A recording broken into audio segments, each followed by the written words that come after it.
Doutor, paguei a faculdade de enfermagem da minha esposa. Ela me largou, ficou com o médico e montaram um consultório em sociedade. O que posso fazer? Bem, quando você for precisar de um médico ou for passar aí nesse consultório, peça desconto nas consultas, tá bom?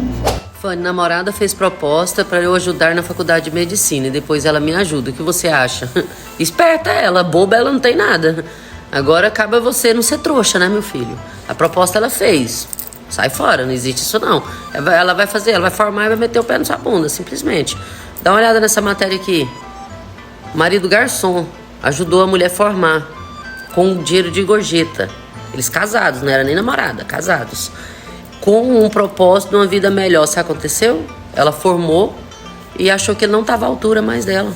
Porque ela era uma arquiteta. E ele, como simples garçom, ela não via que tinha futuro naquela relação. Meu filho, as mulheres aprenderam, viu?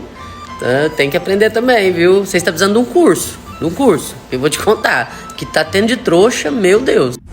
Acabaram compartilhando comigo um link ali no Twitter. É de um artigo do exterior. Eu acho que estava relacionado a uma pesquisa na Suécia.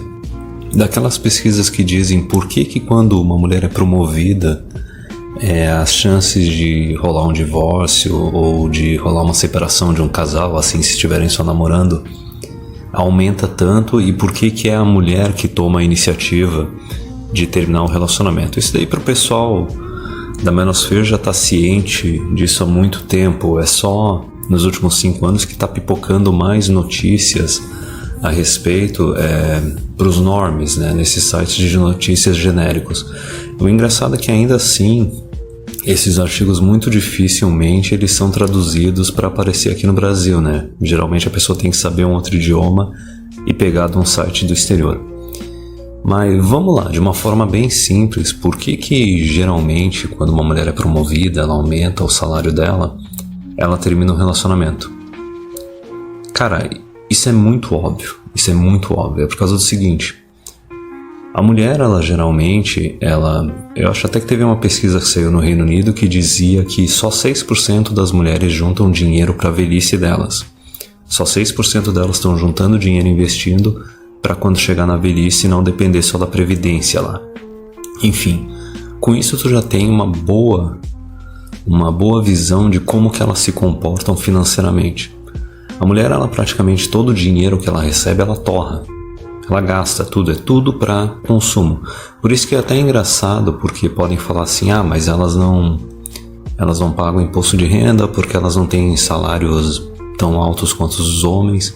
Só que, por exemplo, num país que nem o Brasil, elas pagam imposto de consumo pra caramba, porque elas consomem pra caramba. Então, stonks, né, que nem o Tricel fala. Mas, enfim. Então, o que ocorre? A mulher, todo o dinheiro que ela recebe, ela torra, ela gasta, porque não só elas não querem ser responsáveis, elas não são responsáveis a vida delas inteira, mas a sociedade também, ela não exige que elas sejam responsáveis. Vamos lá, a mulher, ela não investe, ela não guarda dinheiro. O que acontece quando ela está tendo um relacionamento e ela termina esse relacionamento? O Estado vai lá e garante que não, teve uma união estável, então tem que ter uma partilha de bens, entendeu? Os filhos podem ser usados como reféns para pegar pensão. Dependendo da situação, mesmo sem ter filho, pode ter pensão no meio também, para a mulher, mesmo que seja temporário. Os gado vão lá e tentam fazer separação de bens, separação total de bens, né?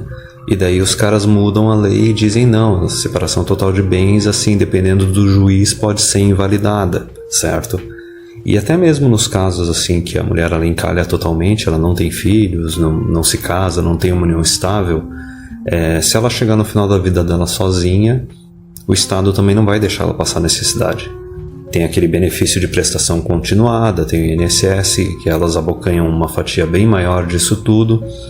E também tem aquelas iniciativas que surgiram nos últimos anos de, por exemplo, até ex-namorado pagar pensão para ex-namorada, certo? Então a gente sabe que todo o dinheiro que elas recebem, elas torram, certo? E elas não são responsáveis, elas não planejam no longo prazo e ninguém exige que elas façam isso. Na verdade, a sociedade aí, ela tenta garantir todo o futuro para a mulher e não exige nada dela. Então, enfim, por que então que quando elas são promovidas elas terminam os namoros, elas pedem os divórcios?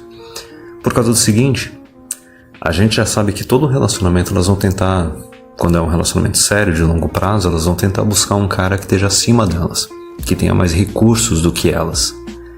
E aí que vem a análise financeira, por causa do seguinte, o homem, ele não tem essas proteções legais, ele não tem o Estado cuidando dele, ele não tem um paraquedas para cuidar dele, para salvar ele, caso ele não se planeje no longo prazo, caso ele não junte dinheiro, caso ele não invista.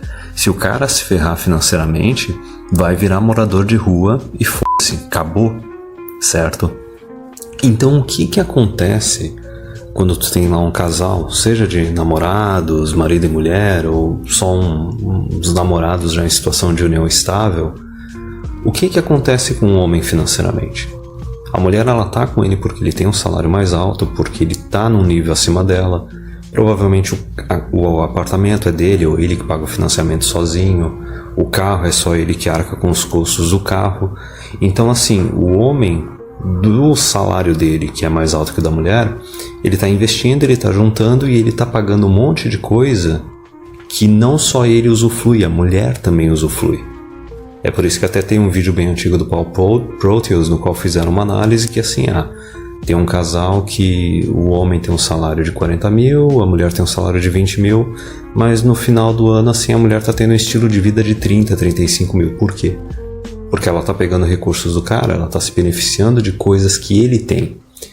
Então o que acontece geralmente nesses casais? A mulher, ela recebe o salário dela, talvez ela divide algumas contas com o homem, e todo o resto que sobra, a mulher gasta, é consumo, entendeu? Ela vai recebendo dinheiro, ela vai elevando o padrão de vida dela.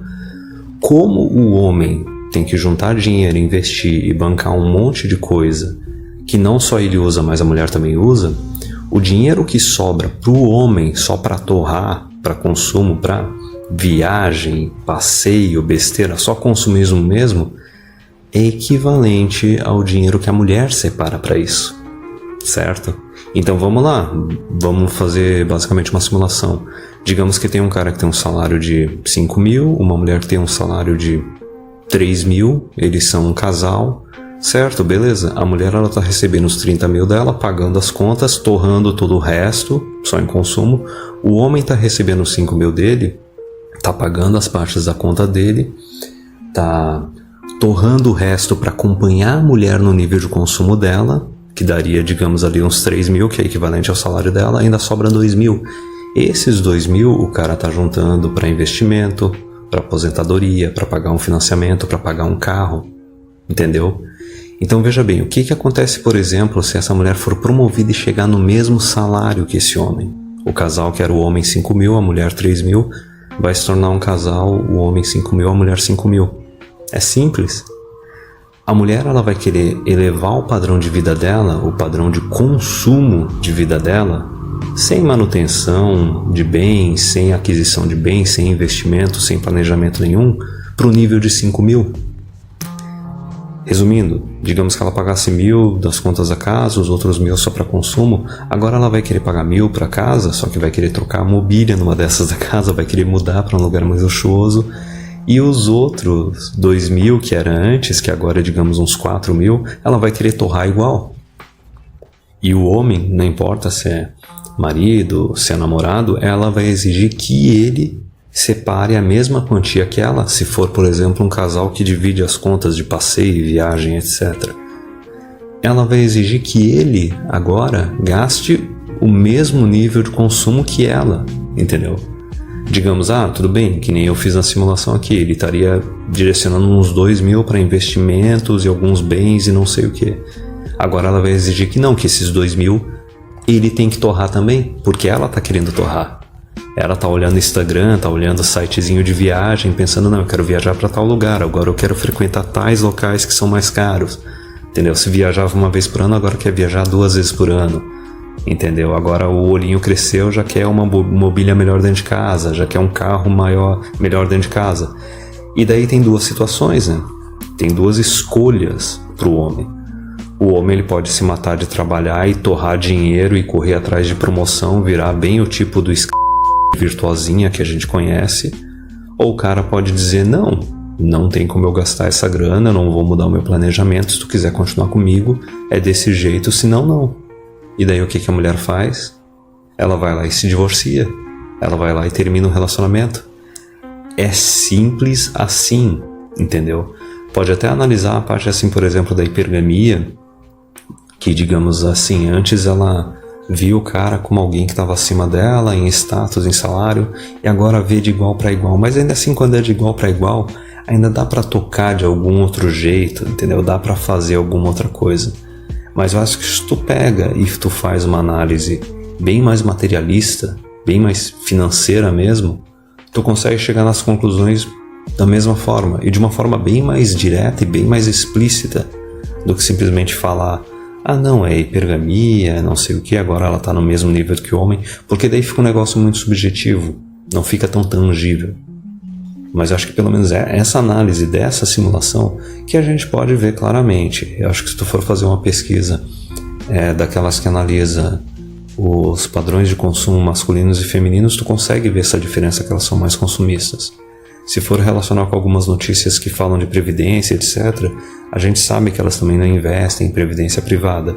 E se for analisar, por exemplo, que nem aqueles vídeos que o Dom Sandro comenta várias vezes, na maioria esmagadora dos casos, a mulher, quando ela está tendo um relacionamento sério, ela está tendo um relacionamento sério com um cara que está acima dela, e ela ou não está pagando as contas da casa, está deixando tudo nas costas do homem, ou está pagando uma fração menor que a metade.